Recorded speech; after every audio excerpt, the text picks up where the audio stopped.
right. We're here with 10 Minutes with Anthony. We have a new guest here, Giancarlo Espinosa, Hello. and of course Anthony Eliopoulos. That's who's it all about.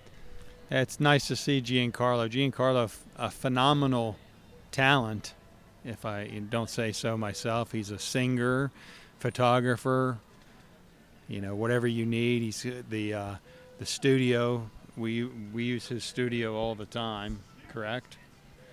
Actually, we can talk a little bit about the song that we put up together, all three of us, Giancarlo, myself, and Anthony. It's called a Mangrove Man song, and it's on iTunes. Available 99 cents. It's available 99 cents on iTunes. And actually, it started with Anthony's poem, where he wrote the lyrics to the song. Right.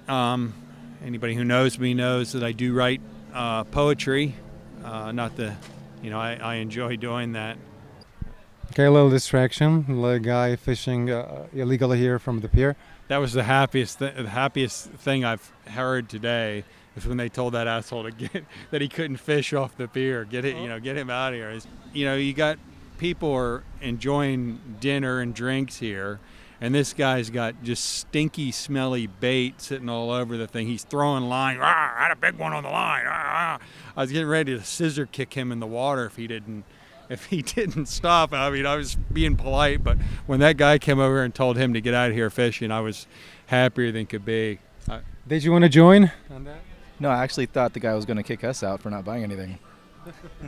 Well, you're talking about a different guy, but the one guy who was trying to fish, he doesn't belong here, and because we're sitting kind of a little bit in the area of the restaurant here, so we're a little bit on the edge. We're actually right now we're at a Lazy Dog, the place where I work, and when we go to do our kayak and paddleboard adventures sometimes with Anthony and Giancarlo. Right, so we're sitting right at the Lazy Dog Hurricane Hole Marina. That's where our location is today. Yeah, you always have to push the envelope, I guess. I thought maybe this was cool for you to set up your camera here. If we would have just gone 5 feet over this way, we would be in Lazy Dog, and that guy wouldn't be pissed off. And I thought he was, just like Giancarlo said, I thought he was going to kick us out. And then even worse, I thought for a second I thought he might have thought we were with this asshole that was fishing there off the pier, but I guess he didn't. We didn't bother him. We're way in the corner here, and these guys can continue to drink their beer and eat their Key West Pinks. Well, back to the song, Giancarlo. What do you have to say about our Mangrove Man song?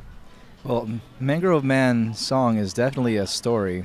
It's a story about a mangrove man and how he struggles through life, wandering through the streets in the mangroves, and no one seems to care about him.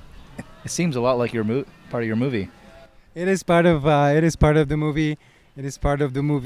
So what I wanted to say, Anthony kind of came up with the lyrics. He wrote the lyrics down.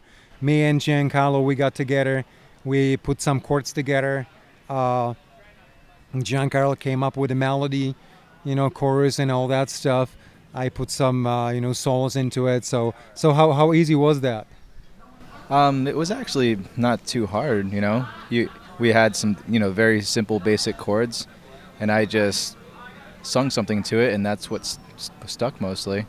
And then we embellished, and then you played a lot of awesome stuff. We recorded it, and it ended up being a proper, complete song, and it was very nice. And then we created a video. What do you think about the video? How did that turn out?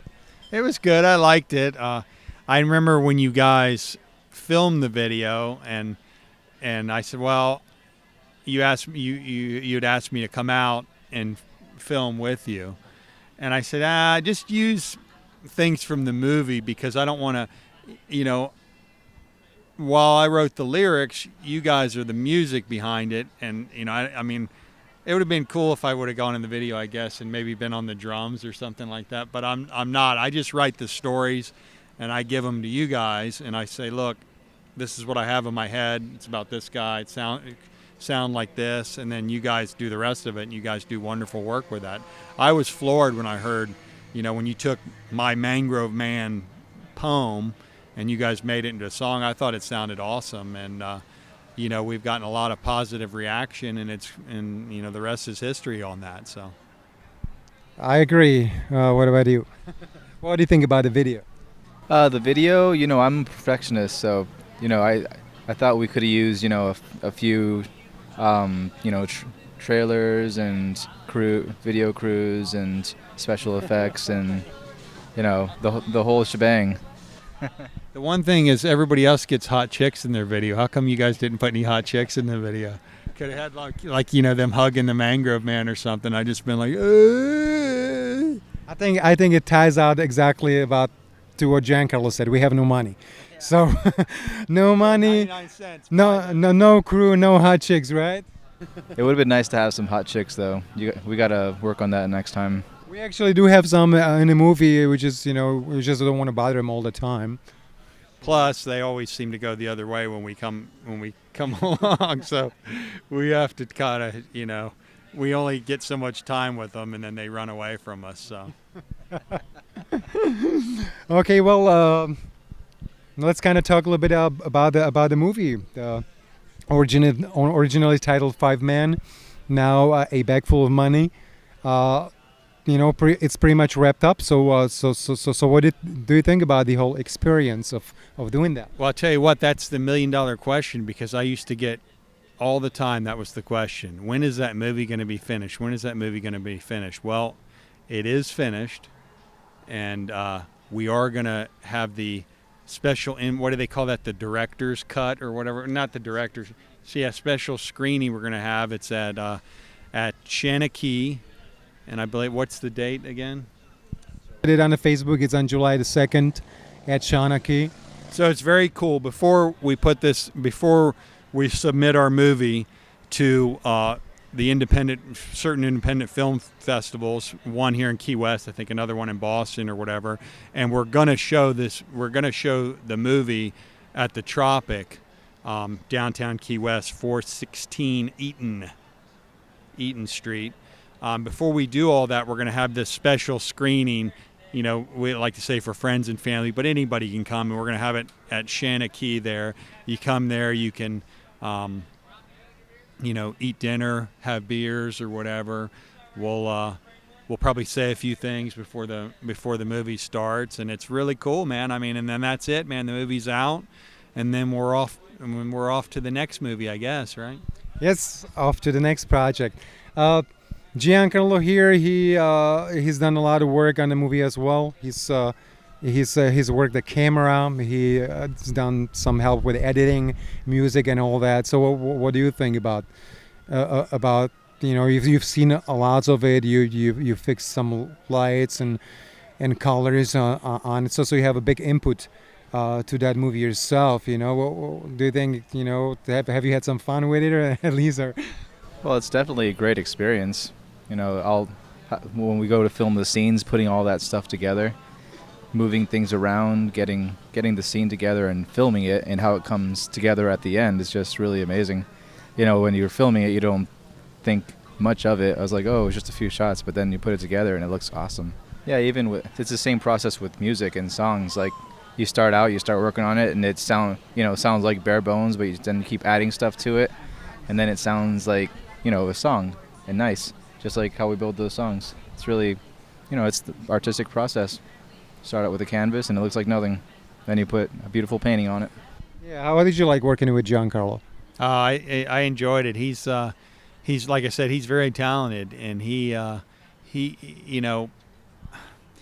one of these guys that, I guess I'm a meathead, but I wish I was an artist. So the only artistic thing I can do is kind of build my body. But I'm in awe of you guys that can put together these films, make beautiful paintings, sing songs, play guitar, whatever. So I like hanging around you guys, and I like trying to, try to act like I'm one of you guys, like, hey, that kind of thing. But it's very cool, and I like it. He's really, as we get, on a side thing, as I'm getting ready to do these competitions coming up in bodybuilding, I'm looking forward to working with him, as well as you, of course, with some training videos, bodybuilding stuff, some documentary things, getting ready for the contest and all that, which, I just can put the idea out there, and I know it's going to be phenomenal. When you, just like this show, we do this show.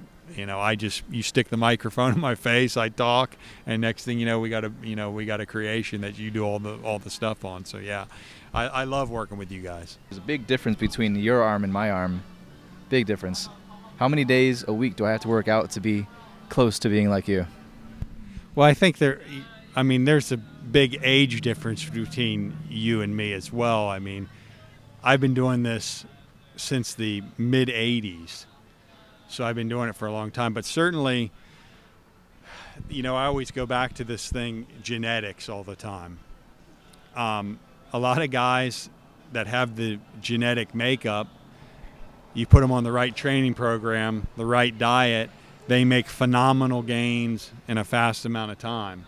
Other guys have to grind year after year after year, and it's just like anything else. Within a short period of time, you kind of know if that guy is going to be the fast gainer or the slow grinder or not, you know, within a short amount of time. I mean, there's a lot of guys like me who have been at it for 40 years or whatever, 35 years, and, you know, reached a certain level and have kind of just stayed there and did below. There's other guys that were, you know, doing a million different things, and they decided to start bodybuilding a few years ago, and bam, they're, you know, in the magazines and everything else, you know, in a short period of time. So long answer, I guess, it's how hard you're willing to work times genetics. And you know, if your genetics are great, a short amount of time. If they're not so great, not as long as you think. If you stick to the diet, stick to all that's, you know, you know, and that's the whole beauty of it. It's just the process, you know, a little bit at a time. It's not a, you know, that's not a real popular thing in anything with today's people. And I'm not going to bag on anybody's generation, you know, because that generations always get bagged on every time. Oh, we need it today. Or I think everybody's always been like that. I think that was, you know, they try to blame today's generation of we want it yesterday type thing. But I think everybody has. If it wasn't like that, then all these inventions they wouldn't have, like microwave ovens and Jiffy Pop and things like. They've been around forever because people don't want to, you know, go out and sew popcorn and you know. Everybody's always looking for an easy way, you know. It used to be a time you used to hand wash your clothes, you know. Now they have wash machines, and you know. So I mean, it's not a generational thing. I think that's a human thing, is to be impatient. You know, a virtue is to be patient, and so I mean, if you have patience and you're willing to put in the time, the effort, you know, and be satisfied with what results you do get. Hey, you know, I got this, a little bit this, I get that, you know, and that kind of lights the fire to keep going, you know, so. Well, that's a great answer. It is a great answer. It's not much of the help though, but. Well, the thing is, you know, it's something to think about. Like I noticed maybe I don't put enough commitment to it because I have got a million other things to do, it seems. So I can get a little bit, but not like as big as these guys that I've seen. Yeah. It's all about commitment, you know. If you do other things, you'll be good at other things, you know. If you do this, you'll be good at this, right? So I think I've probably overcommitted through the years and ruined many things in my life because of it. I mean, I become kind of almost like a bodybuilding monk, and if you know when it, you know, the closer I get to a show, and just, you know, the thought when I'm here, the thought of doing a show is like, oh my God, man, there's no way in hell I'd ever go through that again. But then when you get closer, and then you start to get closer, and you start to kind of smell it, you know, it's like all of a sudden it's, you know, I'm getting out of bed, I'm going to eat this, I'm going to go to the gym, nothing stop, you know, you're just almost like robotic, you know, and that's how it goes for me anyway, so. Would I ever stop punching that guy in the face? Well, this week, for those of us that waste a lot of time on social media, everybody's probably got that guy or 10 or 100 of them on their social media. That's meme guy. What do they call that? That's meme. Yeah, M-E-M-E, right? To me, that's me, but I guess they call that meme. But you know, meme guy, he never has able to come up with something creative on his own, like in conversation, like, hey, that guy's kind of quick or whatever.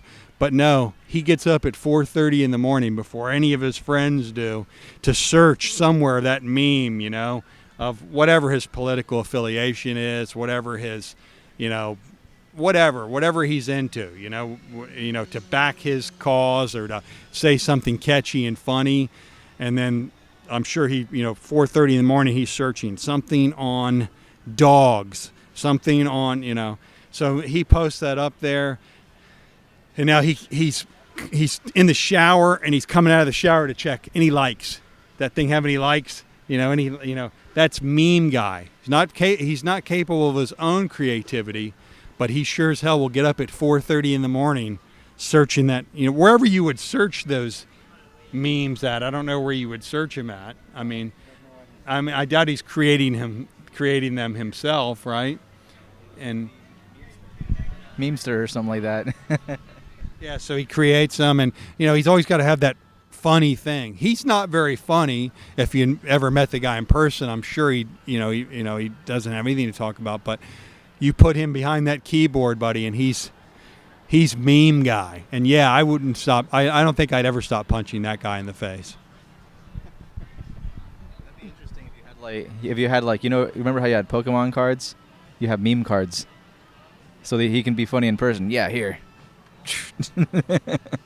Check this out. You know, they're always, you know, and it always usually ends with something like, "Let that sink in," or, you know, something silly like, you know, let me find a Hillary Clinton one. Let me find a Bill. I almost said Bill Trump, Donald Trump one, but you know, whatever. I don't care what your political affiliation is, but it's just silly that, you know, these things. You know, meme guy. Look for him on your social media. I'm sure you probably have 100 of them, and not only you might not be legally punch him in the face repeatedly or never stop punching him in the face, but you can block him, and it'll probably make you feel better if you do.